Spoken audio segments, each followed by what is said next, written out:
and welcome to the Everyday Board Game Podcast with your hosts, Daniel. And Daniel. Daniel, what is this weird, bizarre world that we are living in right now?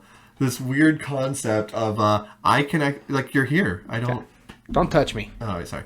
But a good example, I had to do that at least once because this hasn't happened in a very long time. Oh, I can't even remember the last time. I think is when we interviewed Rob Davio, which was back in December. Mm-hmm. Yeah, I think so. Wow, back in 2020. And this is already, we're in August now. So this is the first, like, in-person podcast that we've had in a very long time. Yeah. And that's because, tell them why we were off for a week. So I was moving. We mentioned it when we recorded the last double episode live on Twitch. And we missed a week last week. Daniel is my favorite host of the two. Daniel is great, but Daniel is just the cat's whiskers. You're the cat whiskers. Apparently. But anyways, sorry for that little sidetrack, just making fun of Daniel over here. I ended up moving close to Daniel over here. We're about, what would you say, 10 minutes away from each other? If that, maybe 5. It's just because it's weird to get into my neighborhood from his neighborhood. Because, and I kid you not, it would be a lot quicker, but there's just one little street that just doesn't go all the way. And so he can't come down that one road. So he has to do like a whole roundabout to get to my place now. Instead of just that, it's a little strip. It's not even like 100 feet. And the funny part is, it actually could be. I'm sure, and our friend Dice Truck is joining us. He said, "I'm sure Daniel is just as good as Daniel." Probably, but we'll let the viewers decide that. No, yeah. What makes it great is that, or silly, is that this road could be a road. Yeah. But it ends in a cul-de-sac, and then there's a little walking path that goes across a ditch or an irrigation canal to the road itself. By the way, they already have the bridge to go over the canal. Yeah, it was designed to be a road. It was a dirt road before they randomly made this neighborhood, like, awkwardly, like... Yeah, self-contained, really. Yeah. It's really strange. So, I live back in an older house where they didn't care about stuff like that. We're both on cul-de-sacs now, right? Oh, no, you're not on a cul-de-sac. Oh, no, I'm not. Yeah, I am. I'm in a weird grid system. Like, I'm one of the last houses on my street, and then it curves and it starts a whole new street. It's not even like a straight and then a turn. It curves into a whole new street. Yeah. And there's like another neighborhood that's parallel to yours that you can't access from this neighborhood. Yeah. Like it's just like, it's maybe like a couple square miles, and then another neighborhood that's a couple square miles, and there's no connection between the two. It's ridiculous. It's weird. But yeah, no, that's why we ended up missing last week, as well as... it's not as echoey as now, is because I'm in a new location in my house that we have, and it's kind of nice. Though I do miss being in Central. Where I was living, I was close to everything pretty much. I was in the central part of the city, and then I moved out to the burbs. Yep. And I'm still out in the county, so like we're good either way. Now you know my pain of like having to drive 20 minutes to get to your house just to film. Oh, yeah. And I still come to your house. You're like, now I moved closer to me, and I'm still going to your place, not the other way around. I don't have kids. Solid argument. So my house is perpetually dirty. That's a good point. I wasn't talking about that. I was just perpetually noisy. They're not too bad if they're playing video games. Now that the video games are like, right? Anyway, we're way off topic. Holy cow. Let's get into the actual episode. On top of that, we have a new setup here, of course. Oh, yeah. We always kind of plan this. We're still going to be tweaking some things, as always. Yeah. It's going to take us some time. We got to work with the webcam that we're using, maybe get a better camera somewhere down the line. But we got the mic set up, and really nice mic setup, too. And able to actually route both the mics through the one system makes it so much easier for sound quality. Yep. And might I say, I'm going to give a shout out to a certain kind of store. Because without that store, we wouldn't be filming like this today, I don't think. No. It's a kind of store called a bin store. If you don't know what a bin store is, basically they get a bunch of overstock from like Amazon, websites, stores, returns, like broken things, all sorts of random stuff. And they buy these massive, massive crates and cartons full of random stuff. And the way they do it is they dump everything into bins, and at the bins, you just simply buy everything for like a set number of price. So like they might say everything's $5. So okay, well that item's $5, that item's $5. Yeah. And we got mic stands, like really nice ones. You can't see them on the screen, but they're holding up everything. They come with pop stoppers. This is brilliant. Yeah, no, it's really well done. And then we have some soundproofing back there on the shelf, just kind of sitting there. Again, $5. So it's quite nice.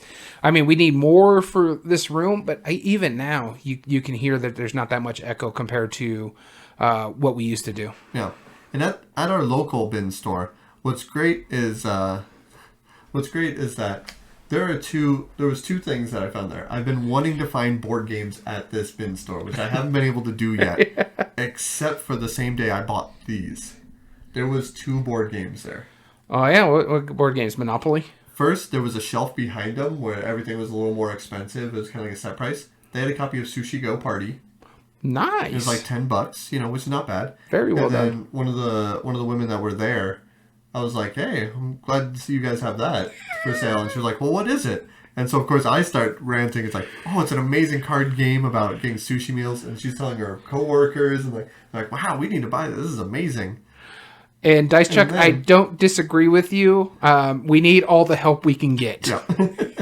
And then the other one I found in the actual bins themselves for $5, a bunch of copies of Sealed Unstable Unicorns. And I thought about it. I was like, it's not that bad of a game. I've played worse. And I thought about it for $5. I'll be nice. Is it worth it? I don't know. I ended up not doing it, but, it's all right. It's all right. Thanks, Dice. Wow, you must be listening to this with the screen off. So, he listens to the audio-only podcast. Oh, goodness. Well, let's actually get into the actual topic of the podcast itself today. Sounds good to me. But before we do so, we've had a week off. Therefore, we've purchased a lot of games. Yeah, so we've talked about some of the other games that I've purchased too recently, because we did a trip not too long ago to El Paso to visit a game shop over there. So I did finally get the Initiative. I have bought that. Haven't played it yet. I do have it in my bag somewhere. I also got the newest Alien game. One of the games I was saying that was my must-get for 2021. And I want to try it. It looks so good. And for $30, it's a good deal. And you can't really see it behind me, but on my shelf over there, I also picked up the Gargoyles game. I was a huge fan of that cartoon growing up as a kid. And once it popped into our Target out here, which sometimes is a bit delayed when they get new games, it's another one I bought. Also, because of you, I ended up buying Super Mega Lucky Box. Cheers. Also got Trash Pandas, and I just got my copy of Quicks in recently too. So I did have a bunch of buying lately.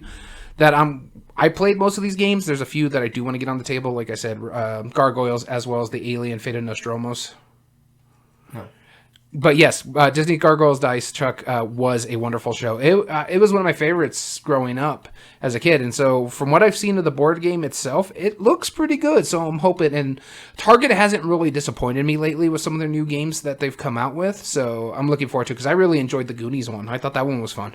Yeah. Speaking of Target's new games, Buffalo Games just released a whole bunch of new games for Target. Now, in full disclosure, I've played one of the new 3 that I bought. But at this point now, if it says Buffalo Games and Puzzles and it's at Target, there's a good chance I'm going to look into it. And I bought 3. They were all from the same publisher, same company, and that is Tetris, the strategy game, which is by an insta-buy for us, Phil Walker Harding. Oh, yeah.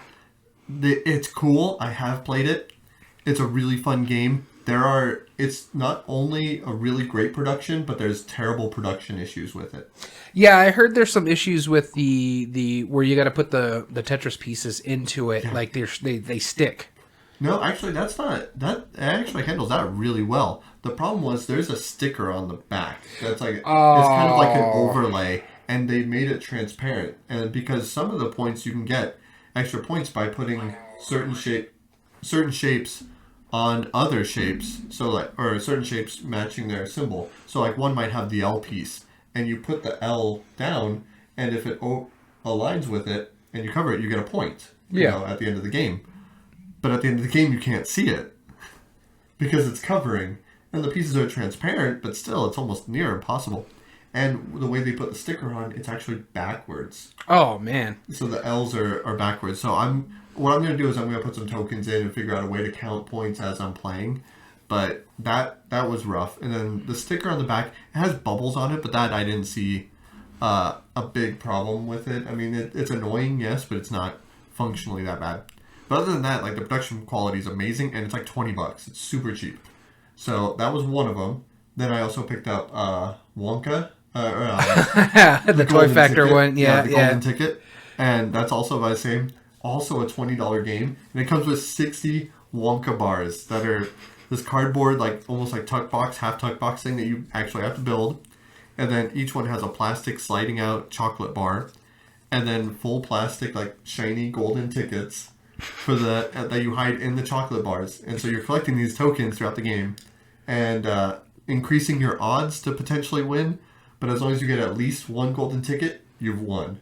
So it could be anywhere from all but one player to just one player winning. It's amazing. I love that idea. I get why some people probably wouldn't like it. Yeah. Just because it's like, in theory, if I got everything except for 3 Wonka bars and you and 2 other players got 1 Wonka bar each and you open the golden tickets, I could still lose no matter how much better I did. But then at that point, you just go, I'll still take it as a win. Look at how many Wonka bars I have, So, haha. And then the final one was 60-second City, which I hadn't shown you yet, but I did show you briefly, but all of the domino tiles on that are wooden. Oh, wow. Yeah, it's fully wooden components, and it's like $17, $18. That's not too bad at all. It's a 2-player, real-time cooperative game where you're building patterns in the city like domino style. And so, Dice Truck, yes. I did see the Rodney Smith video for the Gargoyles board game. It looks really good. I like the 3D that it does with it. Though, sometimes it has me worried because the production's good, but it's not like what you would expect from when you get like a $60 game where the cardboard's really good and the buildings and stuff like that. So, I'll see how it plays. I do want to get Gargoyles to the table, but back to you when you were talking about Buffalo Games and their Tetris thing. Mm-hmm. And Buffalo Games has been really good lately. Summer Camp, we've talked about it recently when we play it. I do have to say, and I get why, because of the price point and putting it in Target and stuff like that, but their production quality tends to be on the lower end because Summer Camp is still one of my favorite games that we've played recently. I just showed it to some friends of mine, and they really enjoyed it. And honestly, if I'm going to ever introduce deck builders to people, I'm going to use Summer Camp to introduce deck building to them because it's that good.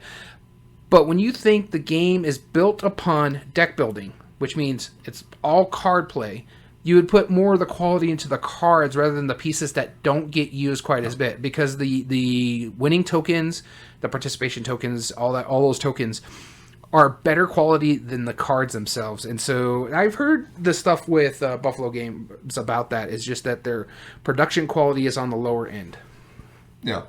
I want to read this. This is Buffalo Games' mission. This is what they posted.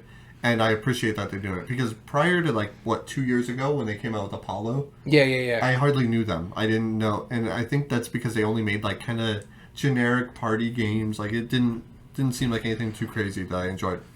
But this says, through it all, we are guided by our mission to make life more fun and rewarding.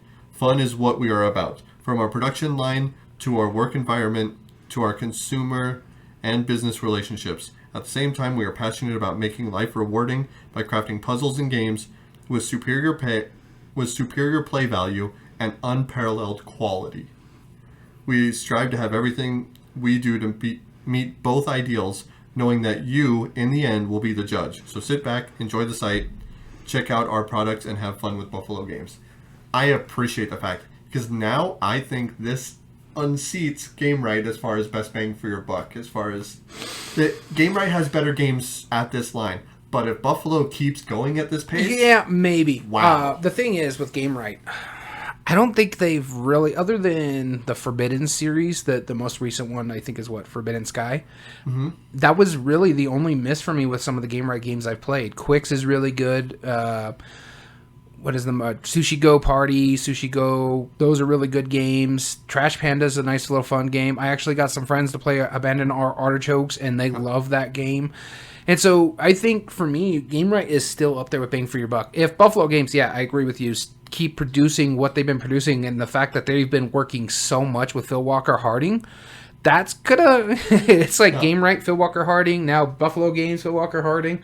It's basically which Phil Walker Harding do you feel like playing? The big box games or the small box games? Because well, I mean, like a good comparison. I'm going to go by MSRP, $25, right? Mm-hmm. You have Forbidden Desert from Gamewright. Yeah. It has, 30 tiles, give or take. 24 tiles, sorry. Yeah. You have a couple good sets of cards. You have really good components as far as the pieces go. Tiles shift around. But then that's it, right? Which is still better than most games. Yeah, exactly. I mean, that's like $5 more than a Monopoly, which is Monopoly. But $25 gets you Summer Camp, which is like 300 cards, 8 tuck boxes, custom components, beautifully embossed tokens, like 9 player boards. Like that's unparalleled. It's way better. With the exception that the cards are way better in Gamewright, and the games so far there is more and there are better games. But like I said, I think it has a very good chance. And so, Dice Chuck, I will go ahead and read your comment. I may be in the minority, but components is one of the last things I care about regarding board games. I want a fun game at good price. If it becomes a fave, then deluxe version or an expansion of minis that can be made later. Board games that cost $100 or $200 or even more is a pet peeve of mine. A game with tons of minis isn't as good as a game with tons of standees, because I will actually get to own the standees game and desire minis from afar and never get to play it. I'm on the same level with you. I really don't normally care. I'm just really appreciate the fact that I can spend, recently Pandasaurus, they released Silver and Gold. It was like $20. Right? Yeah. $5 more, I have suddenly a 300 card deck builder. That's my comparison.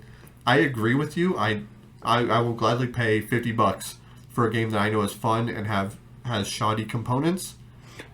Oh, yeah. No, I don't disagree with the production value on it. But the thing is with Summer Camp, and my thing about this is that this is a deck builder, and their quality of cards is almost Hasbro-style cards. It may be just a slight step above them. And the thing is that because this is my introductory deck builder, and you can get it for $25, the cards I'm going to have to sleeve those cards, because if it gets played a lot, or if, say, you take yours to the game shop to introduce it to new players who come into the shop and play games, it's going to get it's going to get that wear and tear. So it's going to need those sleeves to protect it, and that's a small price to pay. But in all honesty, I wished because of the style of game that it is, they put the emphasis on the cards rather than the stuff that doesn't get used all that much. Don't get me wrong, the start player embossed cardboard thing that they have, beautiful, amazing. Yep. All it does is sit on the table. Same with the scoring tokens. It's not the thing that's moving the game or driving the game. Yeah. Agreed. Cool. Well, that was a fun little discussion that I don't think either of us were expecting. But yeah. I mean, once again, I'm going to give a shout out to Buffalo. Hey, Buffalo, if you're listening, Buffalo Puzzles and Games, we're huge fans right now. Send some games our way. It'd be nice. I appreciate it. We wouldn't mind a sponsorship. We'll gladly make commercials here. Anyway, we digress. Let's move on. Let's get into the actual top 8 debate. Yeah, I'm ready for that. What's our topic this week? Just for the simple fact that you're right there, so I can literally, if you just annoy me. It happens. Oh yeah, that's right. I forgot. It wasn't the lockdowns that made us not film for a year and a half. So today's theme is the best game that has a nature theme.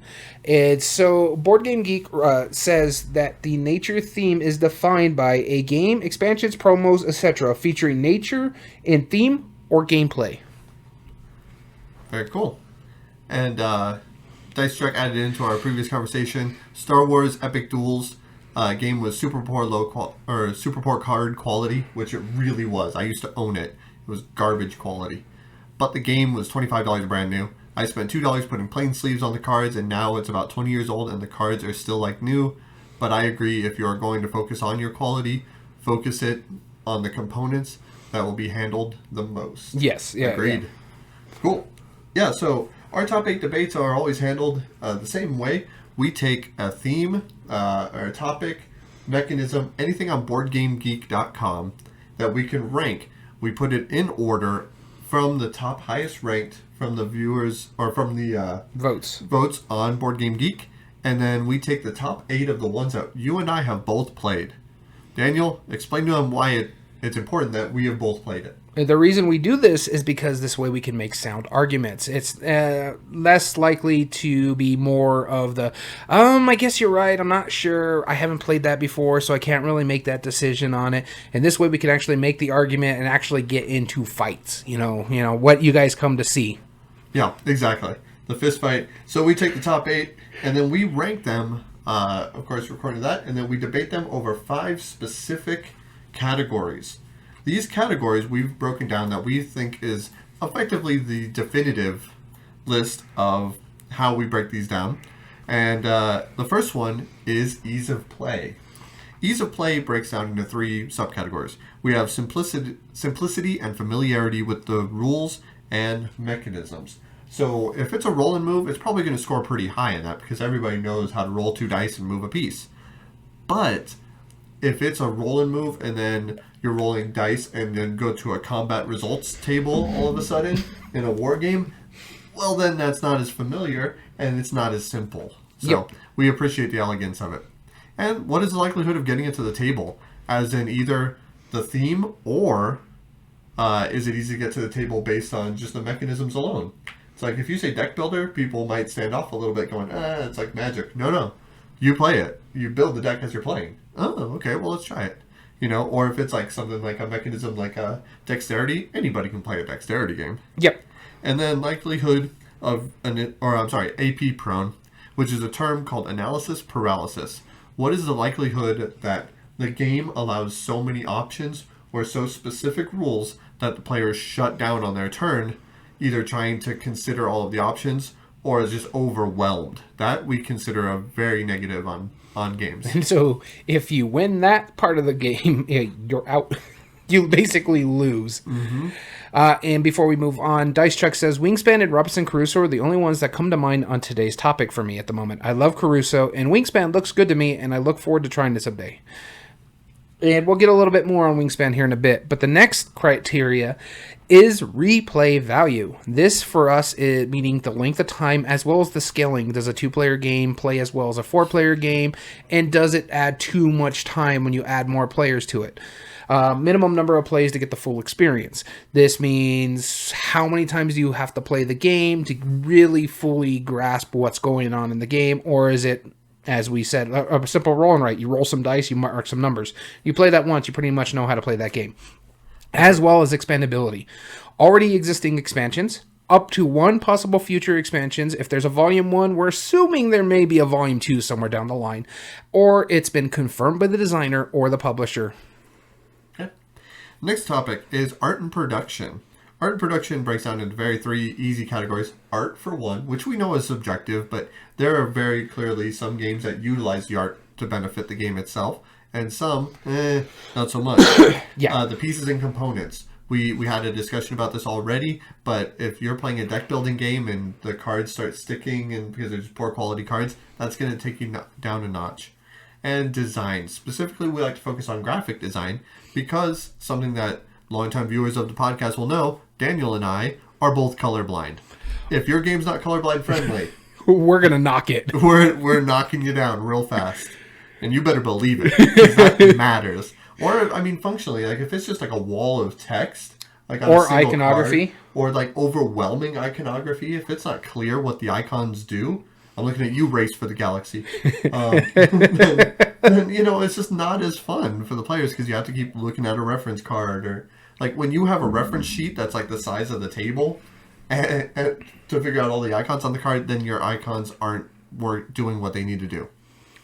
Moving on to our next criteria, and this one's a big one for us. This is meaningful choice. The way we break this one down is how it impacts other player strategies. Are you making decisions that could hurt the other player, therefore giving you a better chance of win, impacting your own long-term strategy, as well as that if you focus on one thing, will it be a winning scenario for you, or are you allowed to pivot quite a bit?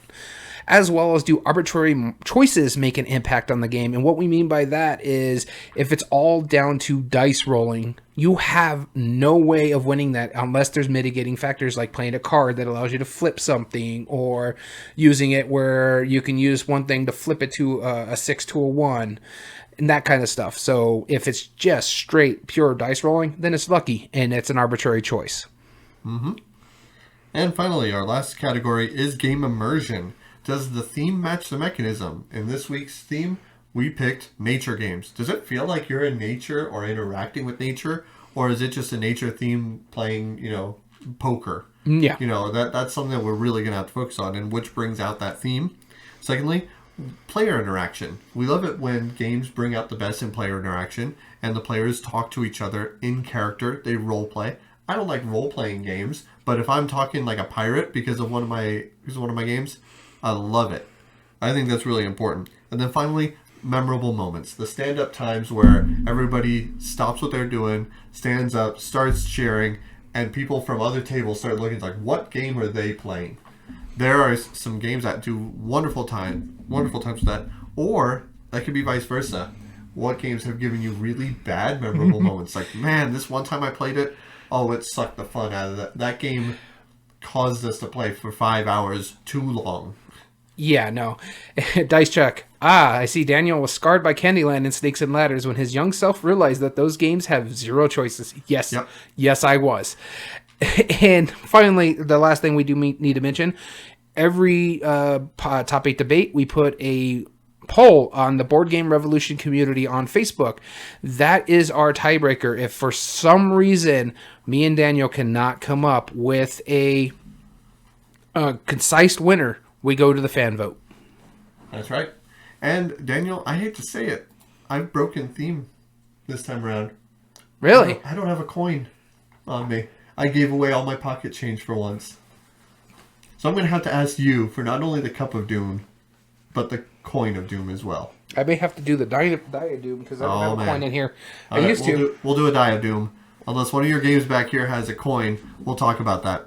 And yeah, I mean, and Dice Strike also brought in some good points. He said, I like your point about the art being subjective. I've seen some reviewers really dump on some art that I really love. And we try to keep that pretty fair. Him and I both have fairly similar takes on what we like in art, but if there is a time that we do disagree and we just say, no, I think that's just objectively a better art, or I like that style, I like the colors in it, then we just say it's a wash and we call it a tie. Not a big deal. But, we get that some people like it. Like me, I love Bonanza. The art, I mean, it's fun, but the graphic design is like, it's like that. I love yellow, but I don't like that yellow box. I'm trying to figure out where my bag of dice went. I just had it. I wish I could tell you. And then he also pointed out that AP is really unfun. If the game is cooperative, then AP is kind of mitigated because, you don't mind co-ops being a bit puzzling, as all players get to be engaged. But if one player is trying to outplay everybody, but then taking 20 minutes to do so every turn, it drags so much. And the dice are right on that shelf over there. Okay, I'll get those. And he also adds that he has an MMA game that most everyone plays standing because the game can end at any moment with a knockout or a tap out. And everyone gets invested in groans or cheers when the match ends in a KO or a submission. So exciting. They just can't stay seated while playing it due to the excitement. And yeah, that's what we're talking about when it comes to memorable moments. It can be not the best game ever, but if it leads to that moment where you stand up and are cheering and having a great time, then that's all that matters. Yeah, that's about the only thing I think on your list that Lupin Louis gets. Because you argue hard against it otherwise, but you can't deny it. It's like, man, that has some stand-up moments in it. It does. Right? The stand-up moment when I want to throw it against the wall. Our good mutual friend Jim, he actually had a really good counter-argument that benefited your argument, because we were playing Lupin Louis, and I told him, I was like, in a game like this. I was like, if somebody is so skilled that they're able to knock out a person, I was like, doesn't that make it a better game than a bad game? And this is from a way previous topic, because you said that you think that makes it a terrible game. I said it makes it a good game, because like pool, for example, I could potentially play a perfect game and then take you out of it. And his counter argument was simply, it's like, in pool, you will always have at least one chance, to be able to play against the other player, or games like that.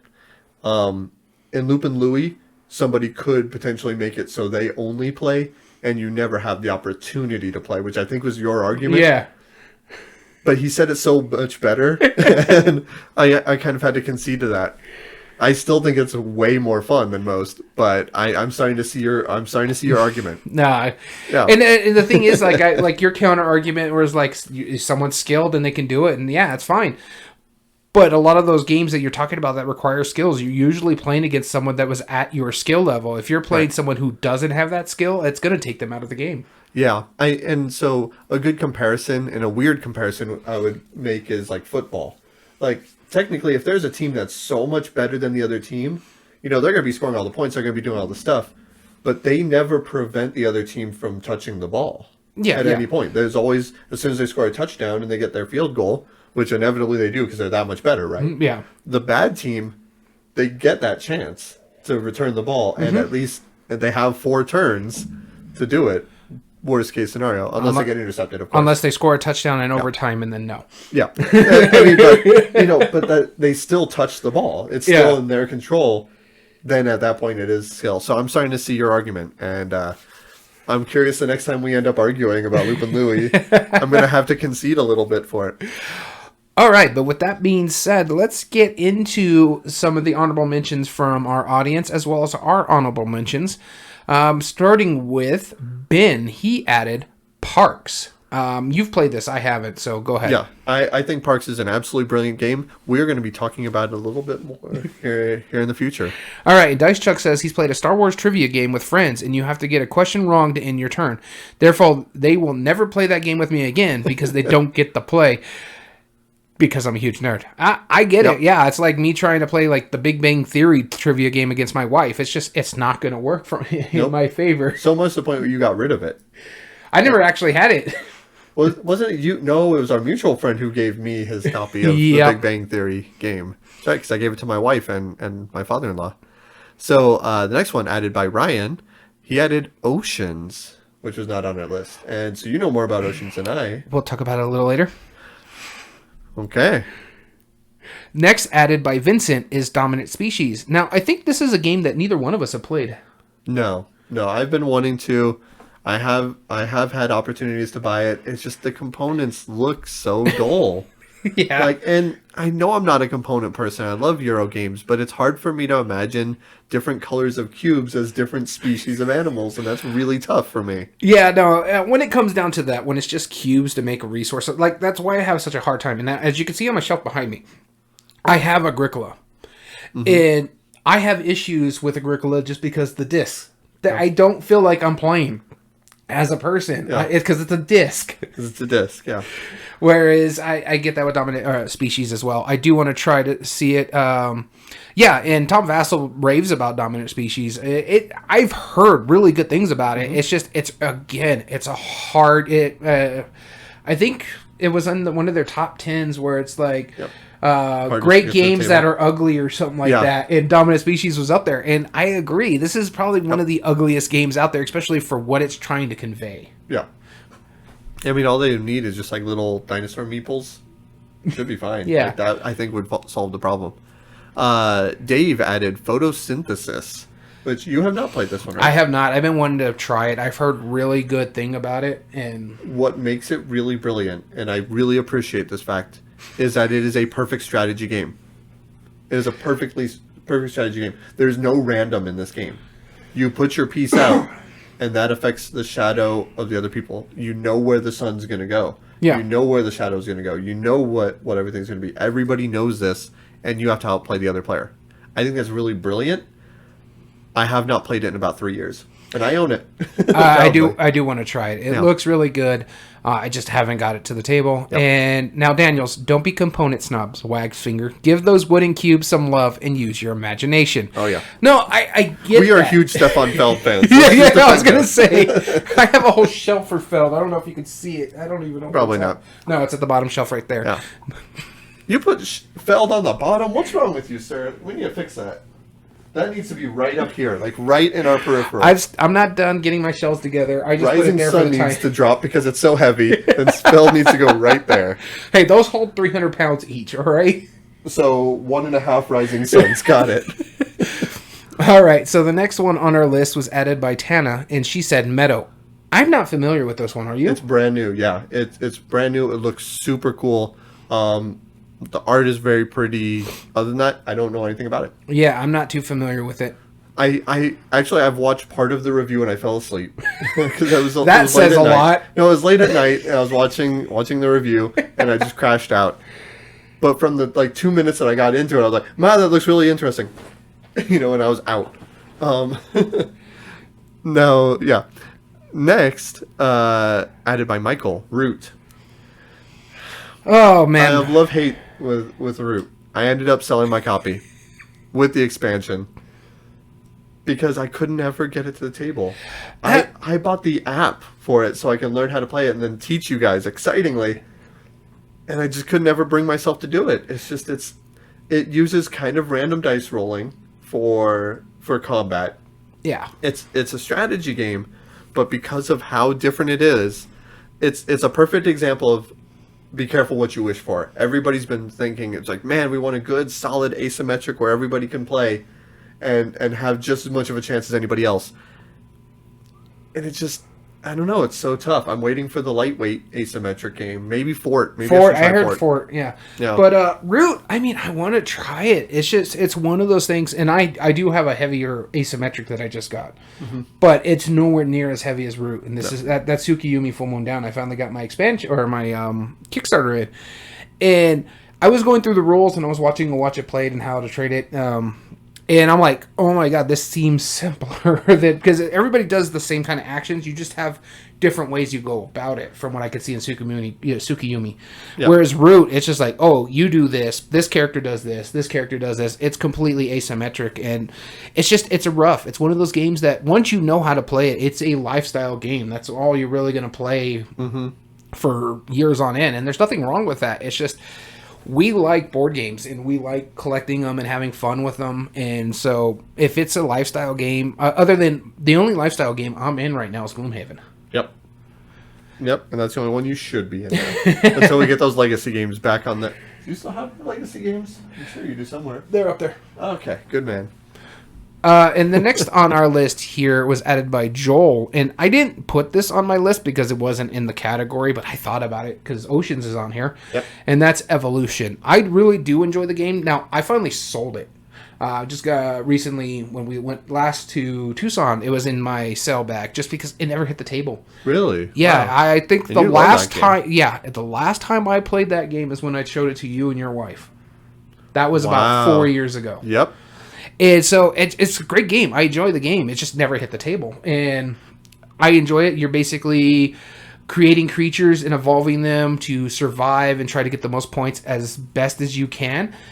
I dig it.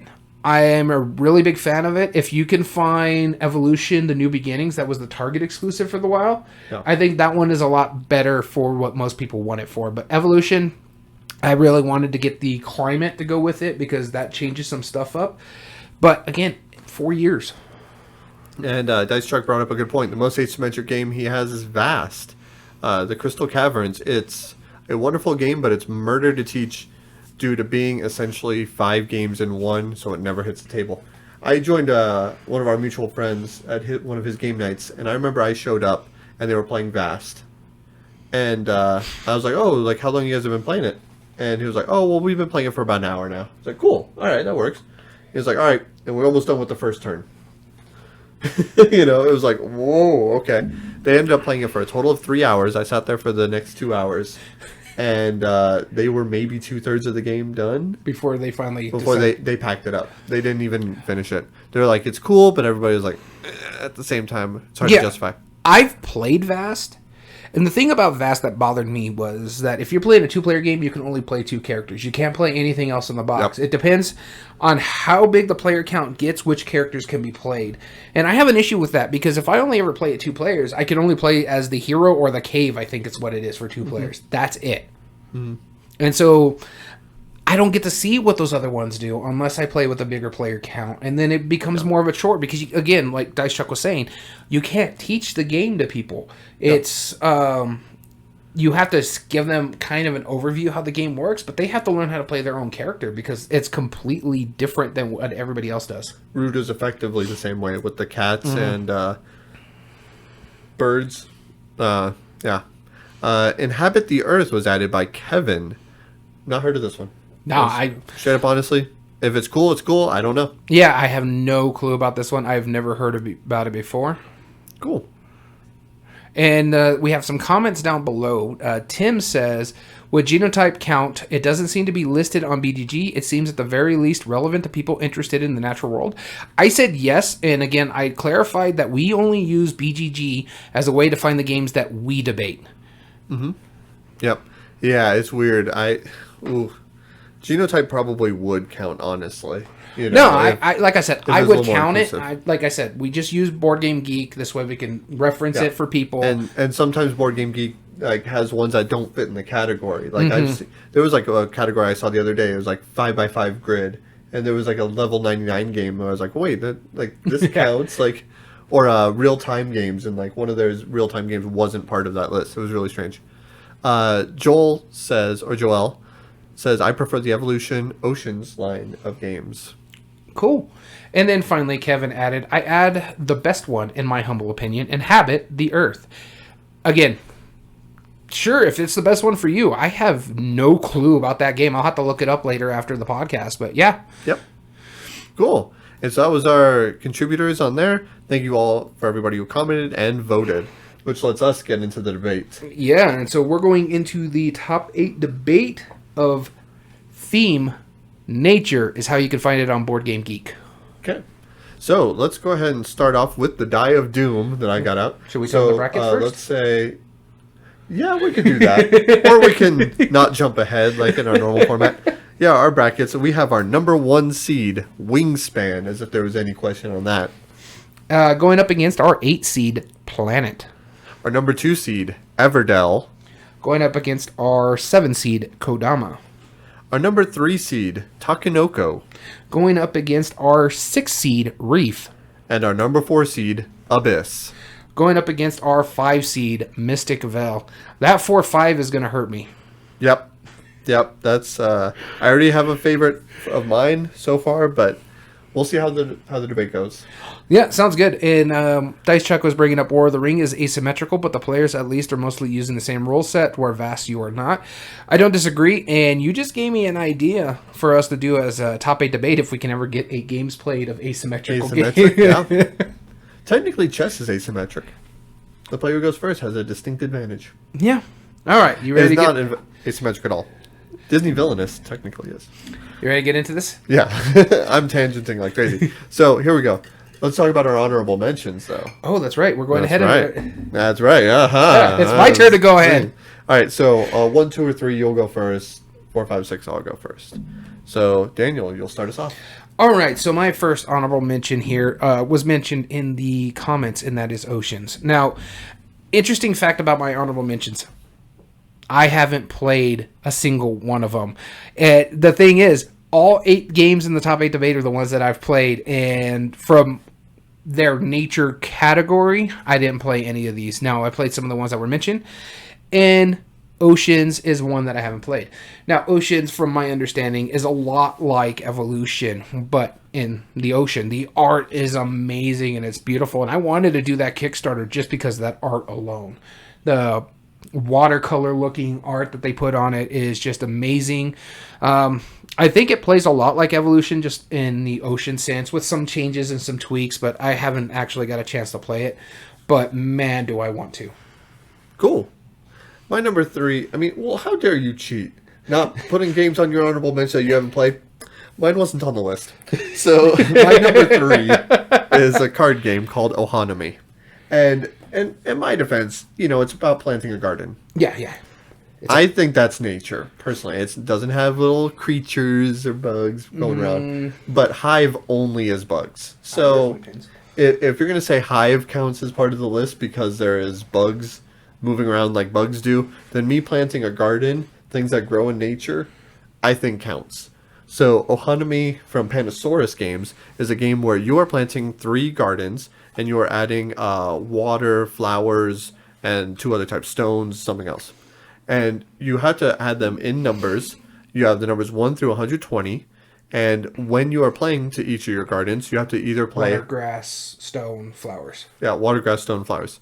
You have to add either higher than the highest number you had previously played or lower than the lowest number you had previously played. Sounds very specific, but it's actually very doable. There's oftentimes... Very simple game. You probably won't get stuck too often. Maybe in the last round at most. But it's all just a matter of drafting and playing those out and playing the cards that you think make the most sense. And I like how... I love the math in it. Like, I really crunch the numbers. I know I've ranted about this before, but if you get water, which scores in all 3 rounds, the first round it's only 3 points.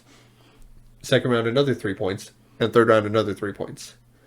That is technically your highest scoring thing if you have it at the beginning of the game, because it's 9 points. But if you don't, then it's worth consistently less. Whereas the most valuable thing is, well, it's 4 points for the next one, which I believe is the stones. Or no, it's the grass, which scores twice. And at the end, it's the stones, which is 7 points, but it only scores in that final round. Which makes sense, because if you have everything out for the whole rounds, it's 9, 8, and 7, and then it masks down to 6, 5. Yeah, I think it's absolutely brilliant the way the math works on it, and the designer of it is really smart for putting cards in that way.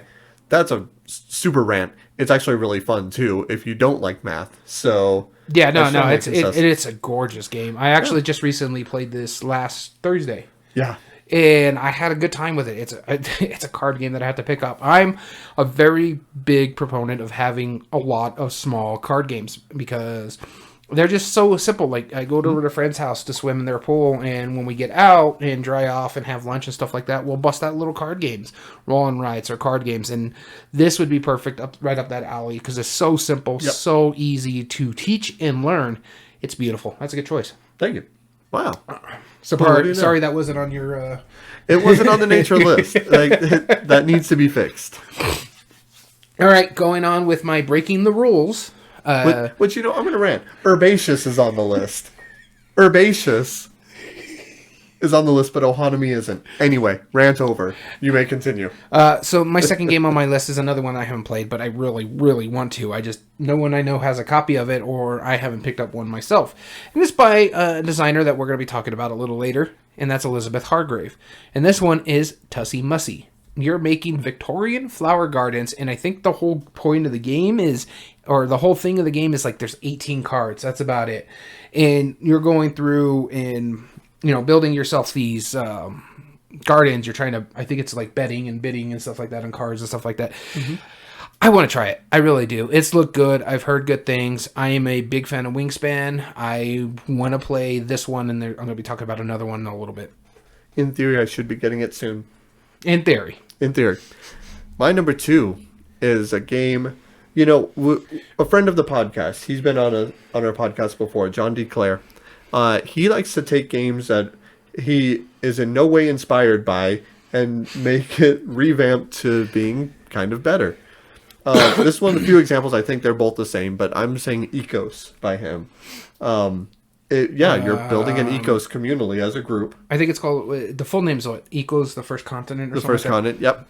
Ecos by AEG. Really brilliant game. You're just pulling tokens. Everybody's putting the tokens onto their cards that match the symbol. Once you fill in a card, it's basically bingo. You do the ability, add animals to the ecosystem, building terrains, modifying them in different ways, and scoring points in different ways based on how they work. Really smart game. My only quarrel with it, and it's a minor thing, I just think that there's too many animals. It's a lot to wrap your head around. You haven't played this one, right? No, I have not. No. in the original game of Augustus, Rise of Augustus, this is kind of based off of Gamer Bingo. Mm-hmm. Excuse me. You had all very set stuff that you were working on, and once you complete a card, that's it. And once you get a certain number of cards, you can get bonus points. It's very, very straightforward, very much a lightweight game. Absolutely. This, because you're all communally working off of this board, it has more stand-up moments, I feel. Mm-hmm. But it's also like, oh, well, I'm going to put badgers there. It's like, do you have anything to do with badgers? No. Okay, cool. But you might like have a shark eat it. That'd be cool. But yeah. Like there's probably like 15 different animals in the game that all interact in different ways, and you can work off of some of them. But there could be instances where, like, I might put down like a whole herd of animals that you just don't care about at all, and that's my only quarrel with it. I don't think it's bad. I just don't think it's as immersive as it could be because of that. It's a minor detail. No, it sounds pretty good. Just haven't tried it. I've been wanting to, just haven't got around to it. I do like John DeClaire games. In fact, yeah, he's on this list. Ooh. What do you know? But no, it's something I do have to look into. So the next and final game on my list is, I mentioned it earlier, another Elizabeth Hargrave game that I want to play, and I just haven't got around to it. And I can buy it. It's at our Barnes & Nobles. I just haven't picked it up recently. It's at our local comic shop, too, as well. Oh, that's right. Our local comic shop that also sells games. And I do need to pick it up. I want to try it. And this one is Mariposas. Now, I know more about this game than the other two that I talked about. This one, you're basically doing the monarch butterfly migrations, and you're trying to get them out there, and you're just trying to do like a set collection type thing where you're scoring as much points as you can by hitting this thing or these gold cards, and getting your butterflies all the way to, I think, to the north, and then you got to come back down. And it looks good. I really, really want to play it. It's not the prettiest game she's ever designed, but it's another one by AEG that I've heard really good things about. So it's one that I do want to get to the table. I am probably going to end up picking it up one of these days. I just haven't pulled the trigger yet, but that's Mariposas. And my final one, Daniel, you know I am a huge, huge fan of hiking. I used to hike all the time. I loved being out in the desert, walking around, fighting off all the hazardous plants that we have in our local habitat. Yeah. Welcome to the desert where plants fight back. And I absolutely love national parks. I love seeing outdoors and stuff like that. Even though I'm not an outdoorsy kind of person per se, I've never actually been camping, which is kind of sad. Never spent the night out in the wilderness, despite how much I love hiking, though. Parks. Parks is my number one, hands down. I would have fought really hard if you had played it. I think you would have fought hard too for it, but it's absolutely brilliant how it works. It's beautiful. It takes a lot of really smart mechanisms from a lot of games and puts it together in a very seamless way. You're basically resource managing, trading in sets of resources for cards with points on it. Very simple. It's like basically Splendor, right? Yeah. But the catch is you're doing worker movement, and you can move as far as you want, but you can never go back. But you have two of those. So the way you time everything works really smart in how it works. And then the spaces get random every season. So you can't have a defined strategy for it. And then, jumping way far ahead, sure, you might be able to get that. You are not allowed to put your worker on the same spot as another player. Okay. So you have to wait for them to either move it, or you can use up your campfire, which lets you go to that spot and break that rule. But then everything else has abilities, and so some of the resources help you fill up your canteen, which gets abilities. Some of them lets you get suns, which lets you get equipment. And then the other ones, which are more rare, are the ones that score more points.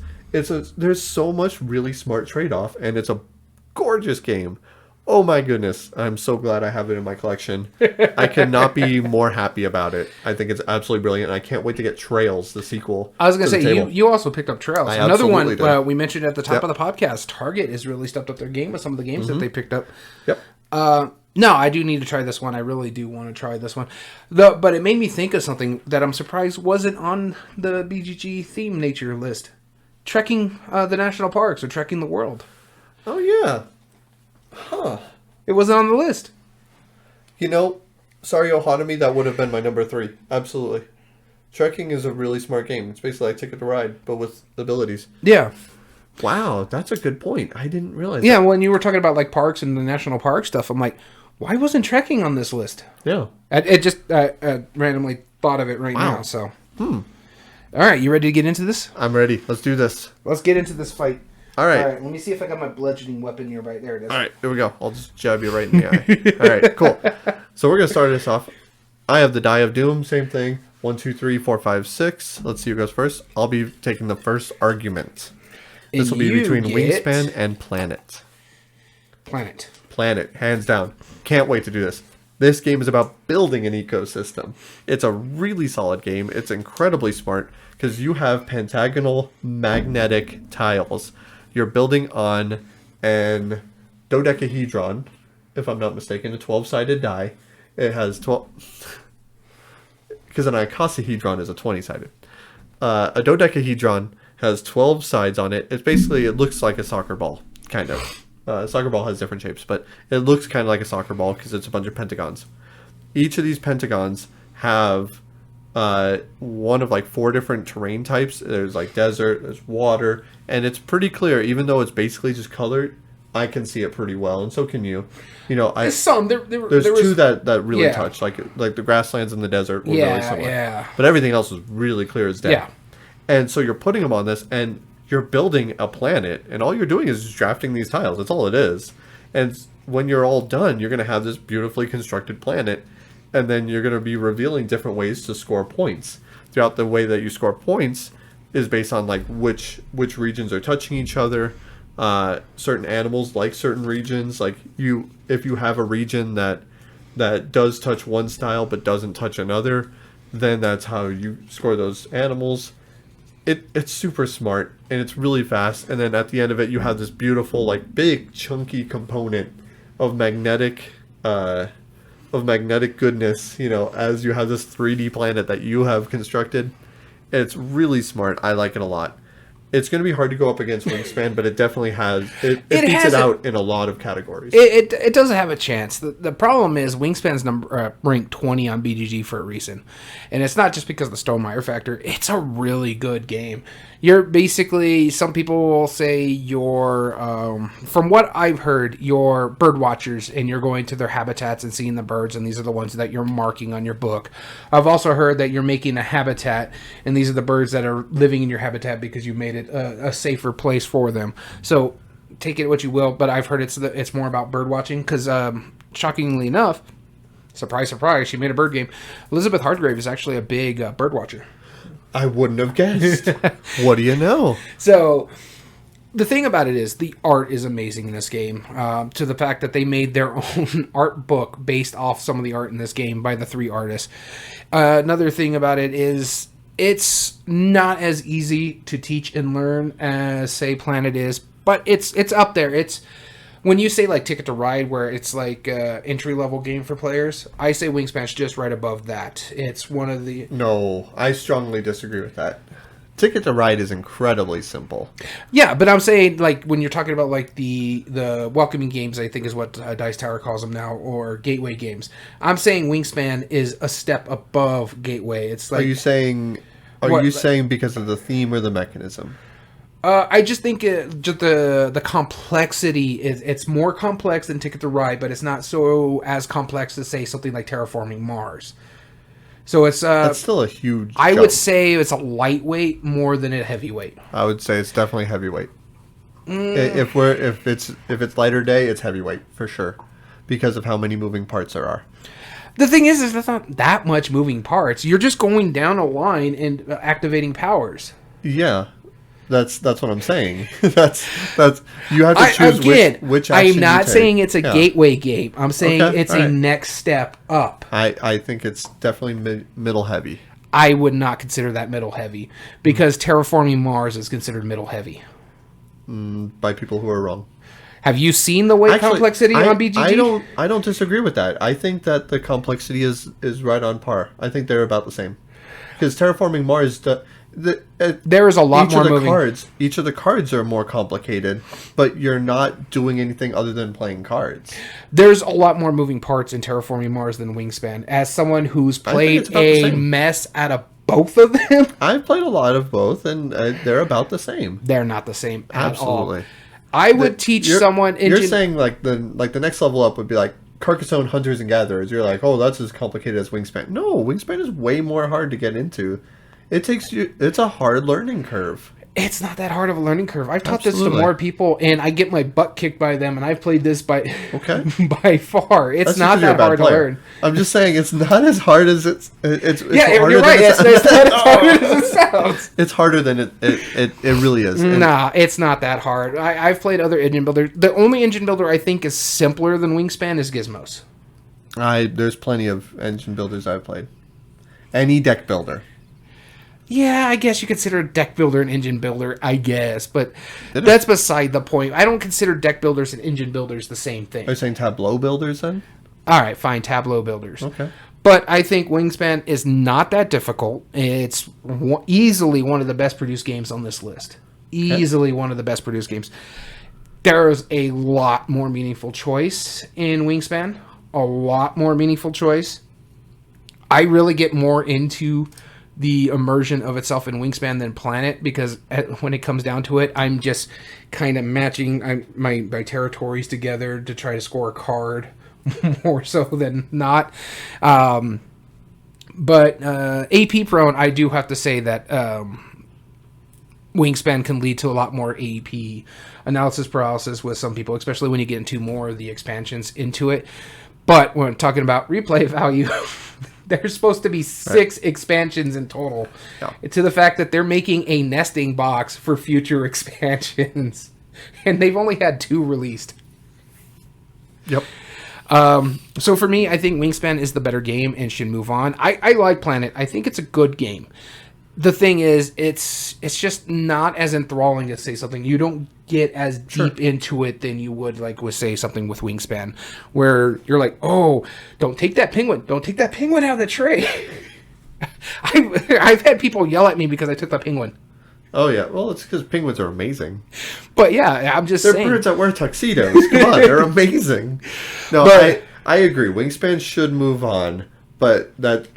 I think the 2 categories that if we broke it down, ease of play definitely is Planet.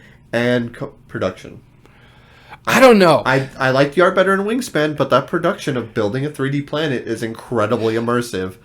The component quality is solid. I get that, but that's fine. But that's really all it is you're building a 3D planet. Yeah. When you go down to the eggs, the tokens, all the stuff that you're using, cardboard tokens, in the cubes. But Stonemaier is easily one of the best production companies out there. Yeah, I'm just saying, like, all you got is a magnetic 12-sided dice. You have a 3D tactile manipulative piece in front of you that like it's a better component. It really is. I mean, it's something that they had to. That is the better component when you're counting all the other components. Yes, you including have magnets in the planet.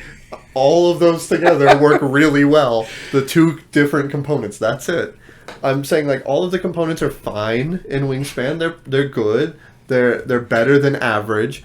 I'll give you that. I think the components are better and the iconography doesn't need to be complicated. It's simpler and it's functionally just simpler. But I'm just saying it's better than Wingspan. I'm still saying Wingspan should move on. I'm just saying I think Planet is a better quality. I would have to disagree with you just because it's quality and quantity over just that one thing. And the fact that those magnets 100% are nice, but their art sucks on them. Their cards are nice. The art on the magnets suck. The art is fine. Really? Because I could see everything in Wingspan. I have a hard time with the desert. I would give art to Wingspan. I'm fine with that. I'm saying production quality, 100% of the production in Planet is good. It's 2 pieces, but it's 100%. It's solid.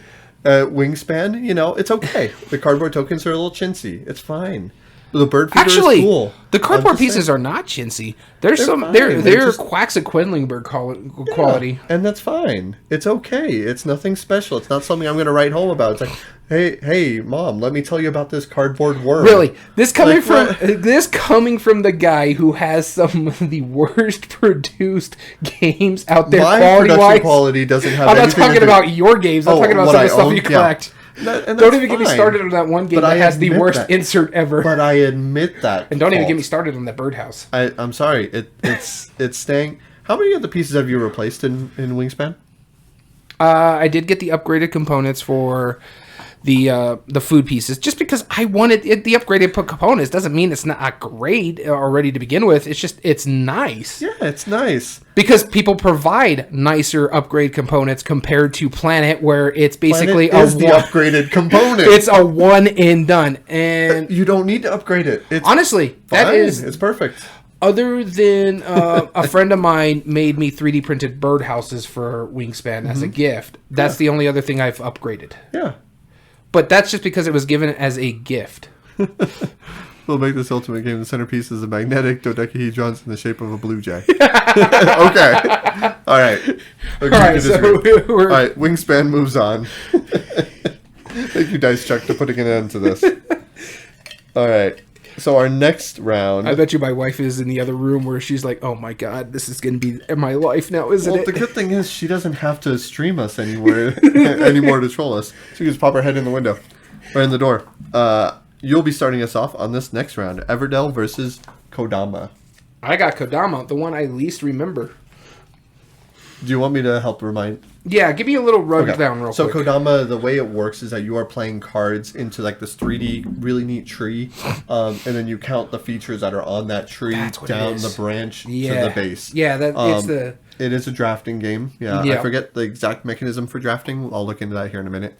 But that I don't remember how the mechanism works. But yeah, I got the gist of it. It's the how the score was the one thing I couldn't remember. Yeah, if you're missing a spot, like if you're going worm, and then there's no more worms, then you only count up to that spot, even if there's one below. No, so Kodama, I don't think you're like a huge fan of it, but I enjoyed it when we played it. I thought it was a really good game. It's not the best game on the list, and you know how I feel about Everdell, so can you guys see it? No, it doesn't look like it. But I even have the collector's edition coming in soon, so that tells you how much I like Everdell. But with this one, Kodama it's basically just cards. That's all it is. You have your base of your tree, and you're putting your cards out in the branch, and you're trying to score the most points for like worms, and I think it's apples and some other designs. There's worms, stars, clouds, and you play stuff like over 3 rounds, if I remember correctly, and whoever has the highest score wins. It's real simple. You taught me while we were sitting out there outside waiting for the store to close where we could hang out with some friends afterwards. There's a lot of meaningful choices in the game, but there's not that much when you compare it to other games. Replay value, they've made other games in the Kodama line, but they never really come up with an expansion for it. So it's where I think it could fight is art and production, just because how good the art is in that game, and how Quandrai Moria, I think is how you pronounce the name. And the issue with Everdell is that as nice as that tree is, it's annoying. It really is. Because if you're playing a 4-player game, it's blocking the view of some players. And then unless you 3D print something, you can't see the cards when they're on the tree for like the in-game scoring. They're laying down, so you have to pick them up and look at them. Unless you 3D print something to put on there. The components themselves in Everdell is really nice, but that tree is just, to the point, they made an expansion where you don't use the tree. Yeah. That tells you it's nice. It's got table presence up the wazoo, but as much as I enjoyed Kodama, I have to argue for it. I can't see it moving on because just Everdell does a lot of Kodama's stuff, like in the category wise. Yeah, I mean they both have trees, but I'm talking about like nature. Yeah, so that's why.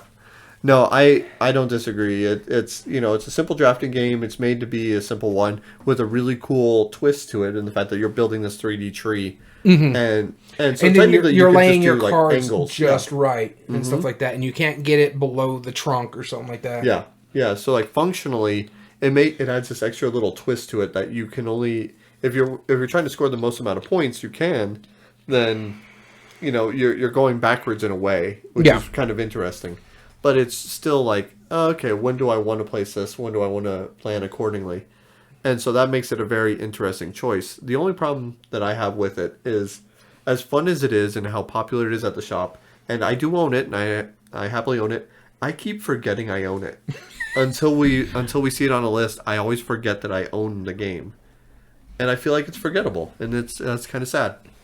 But I do agree.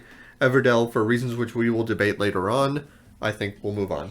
Yeah, there's a lot of moving parts, and that's sometimes an issue when we got some of these bigger games going against these smaller games. There's just more to it, so there's more meat on the bone, I guess you can say. Yeah. That allows it to move on. So we're going to go ahead and move on to the next round. Everdell moves on. All right. So our next one is Takanoko versus Reef. And Daniel, I will be going first this time. All right, let's get the cup of doom. Which one will I get? Let's find out. You get... Out of all these games, these are probably the two most different out of the two. Yeah, I would say so. You get Takanoko. Okay. So Takanoko, you are playing as... I don't know what you're playing as, technically. You're playing, building this garden, growing different colors of bamboo, moving a gardener around, harvesting the bamboo, moving a panda around and eating said bamboo, and trying to get the regions in certain combinations. Nice production quality. The tiles are big chunky tiles, much bigger than most other like hexes that you're building the board. And I do like the blue sticks as you're irrigating it as they move out. Those are nice and easy to see. And of course the gardener and the panda mini are really quality, as well as the bamboo. They stack up really nice and they look really neat. It's a cool game. You have a number of objectives of what you're trying to complete. Like you're basically completing goal cards for points. If I complete a goal card that has like 3 green terrain in a triangle, then I can score the number of points for that. But we're all communally working off the same one, moving the panda in a straight line, moving the gardener, growing bamboo wherever he goes, and then eating the bamboo scores points, and you keep the bamboo. It's really weird. But it's just good production quality. Interesting game. One of the biggest games from Antoine Bauza that came out, and definitely one of his more flagship games, is still in production as far as I know. And they even made like a big box for it, as well as because I have actually seen the big version of it, the big box version. Yep. They had it when I went to Dice Tower West in 2019, and it's great looking. I can't stand this game for one simple reason that we talk about all the time. And here we go. Art and production. You're done. Yeah. You're done. It is not colorblind friendly in the slightest. At all. There's like a variation, like the brown and the green look really close together, and I guess there's a red in there, I think. Yeah, I'm not sure. They're all pastel. Yeah. Pastel, brown, green, and red is not okay. It's not okay. I'm sorry. The production it fails art and production immediately. Reef gets it because they use bright colors and the shapes are different. It's all you had to do. And the thing is, with when it comes to red green colorblinds like you and me, is all you got to do is, if you're going to use both red and green, make one dark and make the other one lighter. This way we could tell the difference. The shade difference is very important for colorblind people. So, and a big part of it is I talk about Stonemaier all the time. They're very good about that, because if they're going to use a red, it's usually a dark red. And if they're going to use a green, it's going to be a lighter green, because there is a difference that you can tell. And it makes it, that is red. And you put the red and the green together, and you can tell the difference between the two. And Takanoko, oh my God, is it just like, I thought I was winning the game, and I was playing cards, and they're like, those aren't the same color. Those are 3 different colors. What? Yeah. Yep. That it takes players really out of it really fast. And On the that thing basis alone, honestly, I'm gonna fight. I think Reef should move on, because they both do a very similar concept. And to you're all communally, working off the same stuff. And you're building patterns and stuff like that. It's pattern building. You're completing goal cards for points. I think Reef is just a better game. I would play Reef over Takanoko any day of the week. Okay. Well, do you want to make your argument, or do you want to... Yeah, we'll save it for next time. Reef moves on. Sorry, Takanoko. So this is the 6th seed moving on. Therefore, it's going up against Wingspan. Ooh, that'll be interesting. And our final round of the quarterfinals will be Abyss versus Mystic Vale. And Daniel, I'll be arguing again. This is not tough for me. I know hands down which one I prefer more than the other. Yeah. So just to let everybody know, and our listeners and viewers, Takanoko, if you don't have kids who are colorblind, and it's very family friendly, I tell you, go ahead, try it out. Yep. But if you're colorblind, don't even touch it. Yep. It's not worth your time. And your choice is the one you wanted. Mystic Vale. Mystic Vale. Let's do it. John DeClaire. Need I say more? He made this game as an afterthought. And I know that because he said that he designed Edge of Darkness, this big, epic, sprawling game that used a lot of really intriguing components, a lot of interesting ideas. And they said, okay, let's tone it back a little bit. Let's try something else. And what he ended up making was a combination of Dominion, or a deck builder, meets Splendor, meets Quacks of Quedlinburg. Quacks of Quedlinburg. Yeah. Quacks of Quedlinburg came after Splendor. Yeah, but I mean it's brilliant. There's a little bit of press your luck in it, which I know he doesn't point that part out. I think that's a brilliant part of the game. I really like it a lot. But I like press your luck games, and you don't have to press your luck. You can just play out what you have. But more so, it's a resource management game, and you're using clear cards. Each card can have up to 3 sections, top, middle, and bottom, and each of those have different abilities. But what you're trying to do is you're trying to build up your engine to get the best cards to put into your cards. And you have so many cool options. You have basically the option, do I make big epic cards and then have like strong turns if those all come up at the same time? Or do I make all of my cards just kind of better? Because you don't have time to do both. You might be able to make one epic card and the rest of them kind of okay, but no, you don't have time to do everything. Yeah. So finding out that balance and oh my god, that alone intrigues the mess out of me, and I think this is absolutely brilliant because it does a unique gimmick of a mechanism with the clear cards and makes it not a gimmick. It's a gimmick if it doesn't work, as far as I'm concerned. Now it's a solid mechanism. Yeah, no, I don't hate it. My big issue with Mystic Vales is one of the knocks against it is the AP prone in it. When you're doing that card selection, that can slow the game down, especially when you got someone who's a min-maxer who will sit there instead of on everybody else's turn, because, if something gets bought, something comes out. Mm-hmm. They'll sit there and just kind of read through every card and see what works best. And it's like, yeah, it's fine. Take do your turn as best as you can. But when we're still waiting on you 5 minutes later, it's an issue. And so that is my one gripe about Mystic Vale. And in fact, I've played Mystic Vale and I've played Edge of Darkness. I played both of those card crafting games that you're talking about. And I prefer Mystic Vale. Don't get me wrong. I liked Edge of Darkness for that big, grandiose feel. But Mystic Vale just kind of sings a lot better than, say, Edge of Darkness does. Just because there's a lot of moving parts. I thought there was a lot of moving parts in Mystic Vale. And then I played Edge of Darkness and I'm like, okay, let's go back to Mystic Vale. Right. Have you played Custom Heroes? Which one's that one? That's the other one made by John DeClaire after Mystic Vale. And it's basically a trick-taking game. No, I have not played that one. Crafting system. No, I'll have to look into that one, but it's interesting. So my argument here is Abyss, and I do prefer Abyss over Mystic Vale. It's much simpler, but when we're talking about like the theme matching the mechanism on this one, I guess Abyss is nature because you're underwater, but it's more of a political game than it is nature, so it really doesn't hit. And like I said, I'm surprised this is in here and trekking isn't. Yeah. Because Abyss, you're underwater. You have some creatures. You're shrimp people or crab people, whatever you want to be. It just doesn't really fit that that game immersion, I guess you could say, when we're talking about theme matching mechanism. I don't know which one I would call easier. Both are pretty simple in an aspect, but the fact that the card crafting system, I remember the first time we played it, it took a little while to figure out how those cards really work together. Mm-hmm. Whereas Abyss, you're just playing, you have 3 choices. You either do a little push your luck mechanism in the top to get as many of the smaller cards for you can buy things later on, or, get pearls because people are outbidding you and taking the cards that you want. Or you go down to the second and you just take whatever you want, like a group in a pile because they all get separated. Or in the third action is you buy a leader who will help you get locations later on or give you special abilities and powers and stuff like that by using its cost. And I really enjoy Abyss. It's a Bruno Cathala game, and we both know how I feel about it.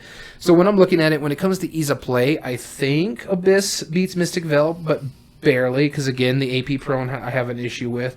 And I think Abyss is just a bit easier to teach because, again, it's just you push your luck here and get some pearls if they outbid you. You grab a card of one set that's right there, or you buy something down here, and if you reach a certain point and get your keys, it gives you the location that you can end up buying. When it comes to meaningful choice, again, because of the simplistic nature of Abyss, and there are some really good meaningful choices, and I think Mystic Veil wins that one. Yes. I think that just how you make your cards sing together. Your card, which card you get to combine. And not just that, the push your luck aspect, because if you get that third card in a row, you get nothing. Yep.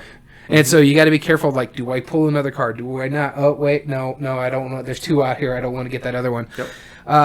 The replay value, I think, goes to Mystic Veil, because I think it has, 4 expansions? Oh, at least. Because they just have a new one coming out right now. The way everything comes out, like card per card every turn. Yeah, Abyss comes down to it, and Abyss only has 2 expansions, and it took a while for the second one to come to America. Mm-hmm. Game Immersion, again, none of them matter. Neither. Mystic Veil feels more naturistic than Abyss does. The only way I can argue for Mystic Veil being thematic is that your cards are growing. Because they're getting better. So that's the only way I can argue. Based on our criteria on Game Immersion, let's just go ahead and pull that up real quick. Yeah. Does the game fit the category best or theme match the mechanism? Mystic Veil fits it a little better. Yeah. Player interaction. There's really not much player interaction in either of these games, other than there's very little.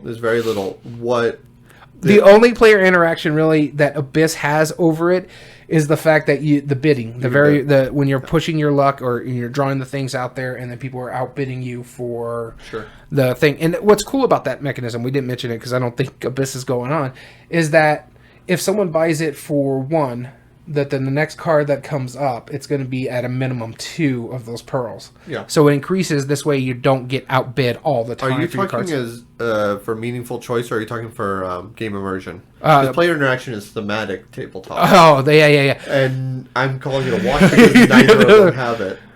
You don't care what anybody else is doing. Yeah, in the memorable moments too. I'm underwater. Hey, are you underwater too? Like I didn't even know we were crab people. That's brand new to me when you brought that up right now. I would say. Well, yeah, because you're trying to get the lords who are people in the Abyss kingdom and stuff like that. So yeah, this is news to me. I'm just saying, like I never knew this. In memorable moments, the only thing I would give that to Abyss is just because I remember we talked about it. I would give memorable moments to Mystic Veil. And the reason, again, I'm talking about, we said memorable moments could be both good and bad. Yeah. That, to this point, I haven't played it again because that AP really drove me and say, I need to play it again. And I've never seen that, and I'm not discrediting you. You were there when it was happening. I didn't experience it, though. Like, I didn't notice it. I was too focused on my stuff, and it didn't bother me. And there was 2 other people in that game that were annoyed, and neither one of us have touched that game since. And I'm not trying to discredit it. I'm just saying, like, the way that you push your luck, as far as I feel it's more has stand-up moments in Mystic Veil when you have built up that card, and then when it comes out, boom! Now I have the amazing card. Like that's a stand-up moment. Like that is very. I get that. Versus just like, oh, you pulled up a good. Yeah, I'll outbid you. I like that card. Okay, well, let's just call this a wash because I don't think either one of us is budging. Because to the point, Mystic Veil has not been touched by 2 players that played that game. Yeah. So what does that tell you? We need to fix that. You need to come over and you and I will play it. And we'll be done in 20 minutes. So, art and production. Well, are we calling the whole category game immersion a wash? Or because technically it goes to Mystic Veil. It goes to Mystic Veil. It's more thematic. Yeah. Okay. But art and production, and that means Mystic Veil's going on, and art and production, Mystic Veil wins that one too. Don't get me wrong, the pearls are nice. The little cardboard, the little plastic pieces. Yeah. On Abyss. Mystic Veil, the card crafting stuff right there that this shows through on both sides. And the symbology is really solid. Simple, yeah. Yeah. And so that goes into the graphic design, the pieces and component, and the art. Yep. It wins all 3 of those categories. So Mystic Veil moves on to face Everdale. Very cool. All right. So let's just set that up. Throw these 2 in here. Throw that away. And before we move on to the semifinals, let's talk about the games that have been eliminated. So Planet, our 8-seed game, only had one vote. It was actually in a 1, 2, 3, 4, 5-way tie for last place. Second to last, yeah. For second to last, yeah. And so that was Planet. Our number 7 seed, Kodama, which was eliminated, was actually not voted on at all. Yeah, People don't have love for that game. Nope. Despite it being ranked so high on Board Game Geek. In the next category, the number 3 seed, Takanoko, got eliminated. And that was our 4th vote getter and part of that 5-way tie with one vote.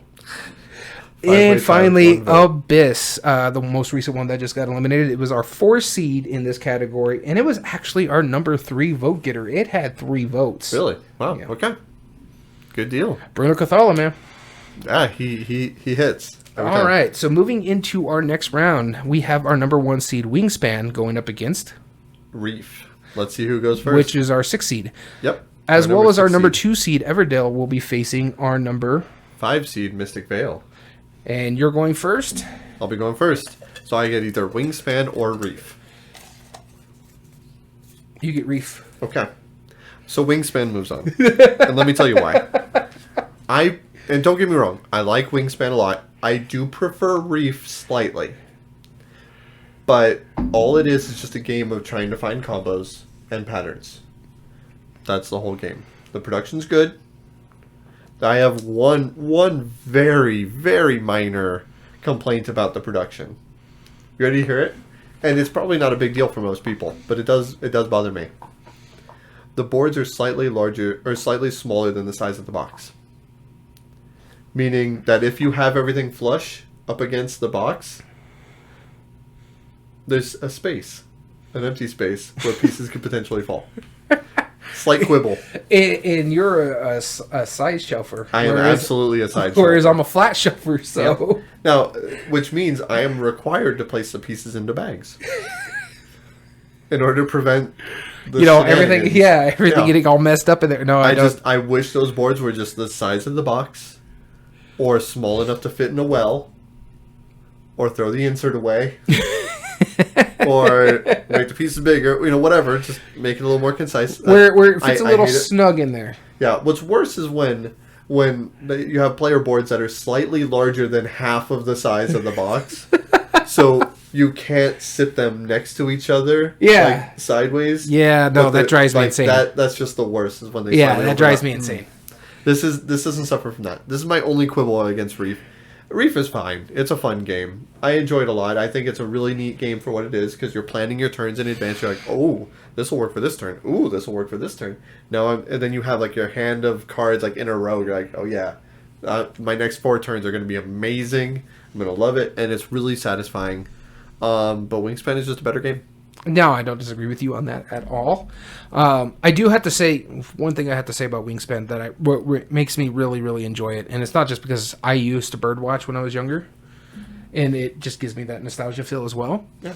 Well, I used to be a Reef. But it just, once you get that engine building, or that built, and things just start comboing, and it just starts to sing, you're just like, oh my god, this is so fun. Yeah. I will say the production value is better in Reef than in Wingspan. No, I'm just kidding. It's not. No, it's really not. It's not better. I do think Planet was the best out of all of these as far as production goes. But yes. Well, you are wrong, but that's beside the point. Wingspan moves on. Heck, I think Everdale has better production value than Planet does. I don't. Again, you're wrong. So in Planet, you don't have a tree blocking half of your view. I'm just saying. Lawyered. All right, next round. Everdell versus Mystic Vale. And I'm going to be way more into this argument. You will be starting us off. Ooh, I bet that sounds great for all of our ASMR listeners. I'm starting us off? We could put it in stereo, and you could be just the left speaker and I could be just the right speaker. Let's not do that. And then if they listen to it in mono, I think Mystic Vale is one to sit with you. There's a reason, because I got its back. Go ahead and tell us about Everdell. Okay, Everdell is a cutesy little worker placement / tableau building game. Mm-hmm. It's really nice. In fact, I think it won our most recent top 8 debate. It did. It absolutely. That actually shocked us because we didn't expect that to happen. But going to Everdell on this time. I think it's a really good game. It's a nice little worker placement. And when we're talking about component quality, the fact that each of the creatures, well, yeah, minus the tree, but all your meeples. Where it was? There it is. Okay. There's the regular one there, and then the wood one's up there. Oh, that's okay. But why did you put it in the box again? Because it's a pain in the butt to take apart. I'm just not going to deny it. To use, so you bought a decorative. Yeah, it's pretty much what it is, but I like it. It's nice. It looks good. I really like it. You should buy a nice pot for it. Okay, but other than the tree, which is hardly even used, it just holds the gold cards. It's all it's there for. Right. And it also holds your meeples that you get in the new seasons. But when we're talking about like the component qualities, the meeples themselves, they're individually cut to match the creature that you're playing. So if you're playing the rats or the possums or the frogs, or you have frog ambassadors in one of the expansions, it's really nice. It's really good, well done. The cards are beautiful. It's some of the best artwork in board gaming in general. The components themselves, the amber pieces, the twigs, the berries, the little rubbery berries. The berries are cool. Mm-hmm.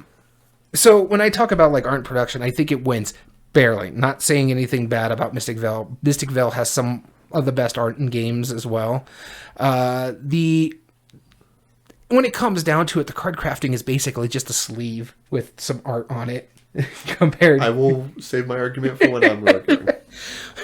But replay value. How many expansions do we know for Mystic Vale? For like sure, 5 or 6. It's up there. Because there's one, I'll be happy to look 3 while you're explaining. There's 5 Everdale expansions that I could think of off the top of my head. There's an obscene amount. There's the train there, and the spider one that's coming out. There's this one, Belfair. The Pearl Brook is one, and then the one that adds the rabbit. I can't remember the name of that one per se. But there's 5 that I can think of off the top of my head. Not to mention, like, the collector's edition had a little mini expansion for solo play. So replay value, I think it's going to be tough on that as well when we're talking about like playing the full game to get the playthrough. At least 8 expansions on Mystic Vale, so it wins expandability. Minimum number of plays, both of them. I think Mystic Vale wins that one just slightly, just because there's duplicates. There's some duplicates in Everdale of the cards. Mm-hmm. Like if you're going for like the commons, the uniques are different. So like your kings and your queens and stuff like that. But like the time and scaling, well, both can be long, both can be short, depending on how things go. I think, in all honesty, Everdale's longer. Mm-hmm. I agree. Meaningful choice. There's a lot of meaningful choices in both of them, but I do have to give that one to Mystic Vale. Mm-hmm. Because of the arbitrary choice, you're beholden to how the cards flip up unless you're buying from the roll. Yep. Game immersion. I talked about it in the last podcast. I don't get into Everdale. I don't really feel like I am a little critter building a city. It's really just tableau building for me. So, other than art, Mystic Vale is the same. Really, yeah. I mean, it's for me, I think art and production goes to Everdale. I think everything else goes to Mystic Vale. I think art and production goes to Mystic Vale. I do agree with everything you said, but the reason I think art and production goes to Mystic Vale is that the biggest hinge on that is you have 2 very big hurdles for Mystic Vale that it had to succeed in to not ruin the game experience, and that's 1, the clarity of the cards. You have to be able to see through the clear cards to see the other parts of it. Or see it. I know that sounds like a minor thing, but like if it was like blurry. He's wrong. If the cards were blurry, you'd be okay. The card in the back would be ruined, right? Mystic Vale gets graphic design. Yes. I will not be. No, I'm saying for production quality, and that's because the other one I say that for is because the sleeves are incredibly solid sleeves. You had to have. Don't get me wrong. You have to have consistent sleeves because part of the function of the game is sleeving and re-sleeving. That is a mechanism in the game, and if that failed on either of those 2 things, then the game itself would have been completely destroyed. Nah, I can't give it art and production just because of those 2 things. There's much better art in Everdale, and the pieces and the art is better in Mystic Vale. The pieces and components are better in. I'll give you graphic design. That's phenomenal in Mystic Vale, but the art is stunning, but so is the art in Everdale. It's good, but it's not. I don't to know. the point I used to have it on wall. I wouldn't have it on my wall. I would gladly have Veil cards on my wall. Nah. Absolutely. And again, we're talking about art being subjective, but... Right. So we can call it a wash. Yeah, we can call it a wash. I'm not giving you the pieces and component, but... Yeah, but the only pieces that... It's literally... I'll give you the fact that the tree can just be set aside. That's fine. Like, they're arbitrary. You don't need them to be good. The components, the berries and stuff, those are all really good.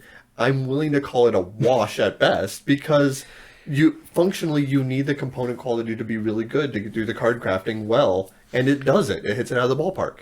Nah, it's basically it's a sleeve. That's all it is. It has to be a good one. Have you torn a sleeve before? I have. Anybody who's played Magic or collectible card games knows exactly what I'm talking about. One wrong shuffle, there goes half your deck. Yeah, no, if you don't have really high quality sleeves, I like the fact that it's the art and production this round that's really causing us to fight. Because I see where you're coming from. You're coming from a creator standpoint, but I'm coming from a consumer standpoint, and a sleeve just isn't going to excite me. Okay, if you get a penny sleeve though, then your game is ruined because it's going to bust every time you I broke the sleeve again. Because, let me get another. And here's the thing about when we go with that art, ruins the experience. When we go with art and production, I say it like this from a consumer standpoint: if I'm playing Mystic Vale at the table and Everdell at the table, which is going to draw someone new? I would say Mystic Vale. I would say that tree alone is going to people. What's going on over here? Yeah, and so you have to throw it onto the side because it's obtrusive. And I've seen it do it. I've seen you put it aside. No, I've always used the tree. I know. I've always used the tree. It stresses me out. The only time it was fine is when it was a 2-player game because it didn't matter for the third player. You know how I figured out how to use the tree in a 4-player game? Not play it in a 4-player game? No. Set them all in a horseshoe style? Set it sideways. So like how I used to have my table against the wall, put the tree against the wall and have it go down. This way there's 2 players on that side and 2 players on that side. Instead of if you're having 4 players around one table. You're having to make excuses for this component. And I'm taking that out of the equation. I'm saying, like, functionally, you could have had, cheaper components in there, and it would have been functionally the same. I'm saying you had to have a high production value for Mystic Vale to work, and they did. AEG deserves that credit. Yeah, I'm not giving it. Hands down. No. All right, fine. Regardless, Mystic Vale moves on. Yeah. But type your comments down below if you agree with either Daniel or Daniel. Make sure you're heard, and make sure you specify if you agree with Daniel. So Mystic Vale moves on. Okay, this is gonna hurt because you and I are very passionate about both of these games. Yeah, and luckily we don't draw from the cup. I'm just putting them in here to get them out of the way. Yep. In fact, thankfully we don't have to pick a favorite between these because we both know what each other's favorites are and we both know which one we'd be pushing for. But we're gonna take our bias out of it. Daniel, before we move on, Everdell, how many votes did it get? Oh, so the eliminated. Let's go with Reef first, since it was the 6th seed and got eliminated. It was another one in that tied with only 1 vote. Okay. And finally, Everdell was our number 2 vote getter. Doesn't surprise me. At 19. Ooh, it's a close one. All right, so this final one, we don't flip the coin of doom. This very odds-shaped coin of doom. We are simply going to discuss each of the topics. Are there any that stand out? We're not going to do art and production first because we're going to fight on that one. Because that goes to Mystic Vale. No, it does not. It's fine. It's fine. It's okay to be wrong, and we'll discuss that when it comes there. When it comes there, it's fine. Hold on. Wife, can you bring my bat, please? Oh, goodness. We should have looked at the sound volume because we've never tested the system before. That could have hurt some people. Sorry for headphone users. I'm really, really sorry about that. Yeah, for once, it's his fault. I need to bludgeon someone. Let me see if I... Oh, wait. I have my old mic stand over here. Why don't you bludgeon me with the Everdell tree? That's functionally flawed anyway. Put it to some real use. Because I have the wood one, and it's too nice. Oh, that's where my trash can went. Wait, you called the tree the trash can? No. I was looking for my trash can earlier. I found it. On a wingspan box. Let me point that out. I had to get it out of the way as we moved the desk, but okay. One that stands out the most. Okay. Ooh, ease of play. Ooh, actually, no. Mystic Vale is not that easy to learn or teach. It's easier to learn, but I think the theme would be more enticing for birdwatchers. I really do think Mystic Vale... or Wingspan is more likely to get to the table. Yeah, and again, you know how I feel about the analysis paralysis. So I haven't run into analysis. It was really tough for me to learn Wingspan the first time I played it. It really was. And I know I'm not the only player, but like I'm not inexperienced. And I remember the first time I played Wingspan, I was like, wow, there's a lot going on. There's a lot to consider, and this is making my brain hurt. Yeah. The first time I played it. And so Ease play really doesn't... willing to call it a wash. All right, we'll call it a wash. Okay. Just because AP prone, it's going to be subjective. Well, the thing is, the fact of the matter is, 2 people in that game haven't played it since. Yeah, but I've never seen it, though. Other than, like, I don't remember that. And I've never seen it in any other game. Because you're used to playing with that other player. Probably. And that's fine. But that's what I'm saying, though, is, like, in any other experience that I've demoed it at the shop, I've never seen, like, people take let's put it this way. a few turns. This is how long it's been since I played Mystic Vale. Our mutual friend, the one I'm talking about that hasn't played it since, that was your experience. That was your one experience. I don't disagree with you. He doesn't even live in the house we played in anymore. It has it for a while.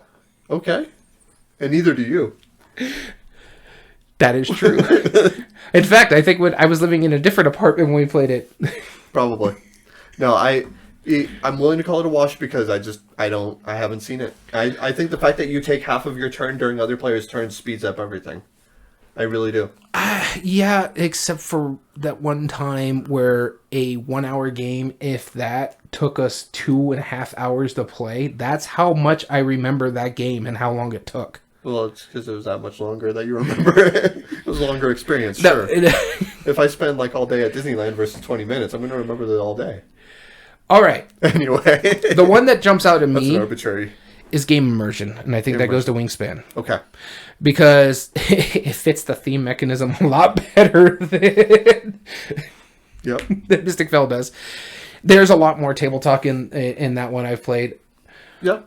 And the memorable moments I have in Mystic Vale, we've talked about quite a bit in this podcast. I'm a bird watcher. As well as because I've played it so much, and with the group that I have played it with, we have so much. There's inside jokes because of Wingspan. And so there's a lot more memorable moments. And I've seen... There was a reason why it was at the hotness table in the first time I ever played it. And it was so hard to find. I just think I do think there's more memorable moments in Mystic Vale just because of that push your luck. Like when you build up that awesome mega card that everybody inevitably tries to do at some point during their Mystic Vale. You know, that's just a small thing. I find more that when it comes to the push your luck aspect, there's more more memorable moments in something like Quacks of Quedlinburg than I feel with Mystic Vale. I mean, it was nice, it was cool, and I do enjoy the game Mystic Vale. I just haven't played it because I'm terrified. But we're not debating Quacks of Quedlinburg. No, but I'll say when you're talking about like that push your luck, that's your memorable moment for every push your luck game. Yeah, because it's really memorable. It's really good. That's why I like push your luck a lot. Yeah, it's not that memorable. It can be really exciting. There are some push your luck games like Zombie Dice. That's not exciting. No, it's not. But I don't like Zombie Dice. Mystic Vale, yeah, it has that moment. Yahtzee has more memorable moments for me than Mystic Vale does. I just love building up that giant mega die, or that mega die. I'm on Yahtzee. The mega card, and then when it comes out, and it's that beautiful moment, it's like boom, that's so satisfying. I love it. And I'm willing to brag to other people when that happens. All right. So we have 3 that we still have to argue. And none of these... Which ones have we argued so far? We've got Ease of Play, which was a wash. Okay. In Game Immersion, which is Wingspan. Okay. I'm thinking expandability and replay value, I think, is a wash also. Just because length of time and scaling well... Wingspan is a much longer game than Mystic Vale. Well, I don't know. Every game I've played under that has been under 2.5 hours. The one game. Every game I play is like a 20-minute game. It's really weird. And that the minimum number of plays for full experience, they both have like that whole slew of cards. Yeah, and then the expansions add new things like the European expansion added new mechanisms. Mm-hmm. The Oceania added a complete new board that you got to play with because it added a whole new food token. So yeah. And at the rate it's going, who knows how many expansions Mystic Vale will have. But we already know it's an obscene amount for Wingspan. And then Wingspan, they've already said they're going to have 6 expansions. And then they're talking about doing, I've heard Jamie Stegmaier when he's talking like on his Facebook thing. Oh, yeah. They've talked about doing like maybe extinct birds or like small little... like small expansions, How mini about expansions. predators of birds, like, you know. Well, like no, that, I could totally see that. yeah, but they're talking about like doing mini expansions as well. But for sure, they're going to do one for every continent. But then he had a poll just recently about what would you want to see if we in between like the continents do like mini expansions, and I'm just sitting there like, I hate myself for saying this, but the house cat. I want to see that takes out the first bird on the ground, like maybe in the middle ground, you know. Like. So yeah, I will agree with you that replay value is a wash because both of these they're nonstop. Yeah, they're both incredibly expansive. Replay value, exactly. I completely agree. So another wash. Which one do you want to get into a fist fight first? We've done game immersion, right? Yes, meaningful choice. Meaningful choice and art production are the two that we haven't done. Which one do you want to get into a fist fight for? Long-term strategy is definitely Wingspan. I admit that. Arbitrary choices. Yeah. Mystic Veil is always just kind of good. Yeah. And which actions you take. I would give meaningful choice to Wingspan. But impacting other players' strategies. I think neither of them have it.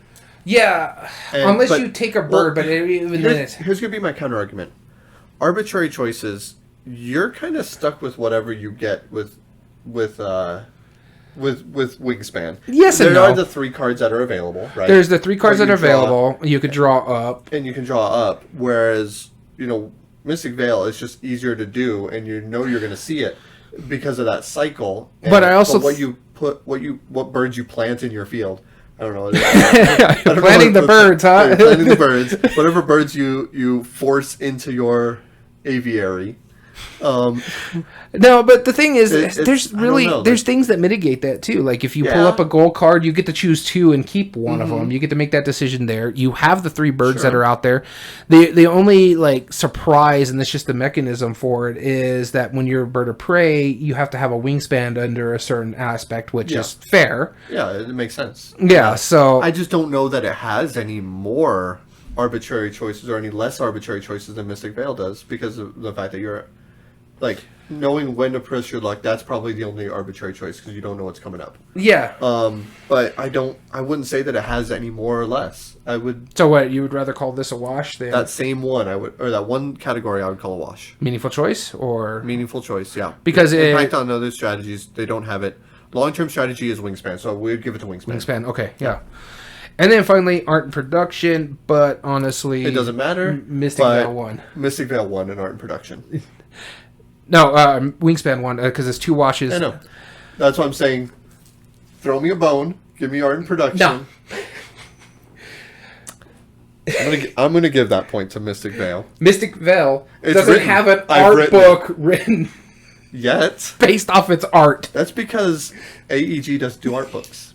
Jamie Stegmaier is a savant, okay? He does what Jamie Stegmaier does best. Friend of the podcast, he's awesome, by the way. Yeah.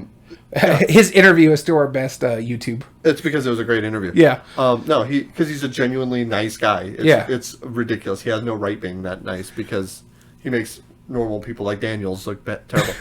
No, he's an awesome guy. I'm giving it a wash, in all honesty. I mean, art is better. Production in Wingspan, yes, is okay, but I think the pieces and components are better in Wingspan. And then iconography, they're a wash. Yeah, that's what I'm saying. It's a wash. Art and production's a wash. I mean, the iconography on Mystic Veil is solid. But it's not that the graphic design is bad. It's just everything has like the text of you can't iconographize that. Well, when it comes down to it, Wingspan won. Yeah. Okay. And I'm not because Mystic Veil put up it wasn't. It was. I think this is the first time where it's like it was basically a fight for ties. Yeah. Which it's a good thing that it didn't go to a tiebreaker because Mystic Veil got trounced. It was part of the 5-way tie with 1 vote. Mm-hmm. And Wingspan was our number 1 vote getter at 20. Yep. That doesn't surprise me one bit, unfortunately. But, I'm not going to say that I don't understand why some people think Wingspan is a better game. I just personally like Mystic Veil better. That's why Wingspan's ranked 20 on BGG. Where's Mystic Vale at? Up there. Mystic Vale was our 5 seed, so it's like in the hundreds or 300s. It's only top 100, I think. Where's my phone? I'll figure this out now. We'll do it later, not during the episode. We have an episode to finish. We hope you agree with what we've debated. I think Parks, honestly, would have jumped up. I think Parks would have fought... If I had played it, yeah, probably. Yeah. There's a few others on the list that I think would have also put up quite a fight as well, had either of us played it. But definitely Parks. Definitely Parks. Yeah, and again, I'm still surprised that trekking wasn't on this list, because it's literally that, going through the national parks. Mm-hmm. So I don't get why it wasn't on this list. But with that being said, we're going to call this a day. Yeah, absolutely. How many votes did Wingspan get, by the way? 20. 20 votes. That was impressive. Well, thank you for Dice Chuck for joining in. And if you ever want to tune in and join us on one of our live episodes, like how Dice Chuck did, you can join us at twitch.tv/everydayboardgames. As well as you can find all video re-uploads found on YouTube at Everyday Board Games 2020. And if you like what we do here, then there is 3 things that you can do to help us out grow on the platform. Subscribe if you're not. Like the video, and comment down below and tell us your thoughts on the subject. As well as all audio versions can be found on most podcast platforms under Everyday Board Games Podcast. This includes Spotify, Google, Amazon Music, and Podbean. Like the theme we picked today? Don't like the theme we picked today? You can tell us directly. Email us at everydayboardgames2020@gmail.com to either say hi or to even give suggestions for future episodes. As well as you can get in contact with us on our official Twitter account at EBG Podcast. So we want to thank you very much for tuning in. Thank you to Dice Chuck for joining in on their live chat, and everybody who watches this video now and or in the future. As always, I've been your host, Daniel. And I've been your host, Daniel. And we want to thank you for tuning in to Everyday Board Games. And remember, every day is a good day for board games. That's right. Actually, we should... The microphones are too close. All right, thank you.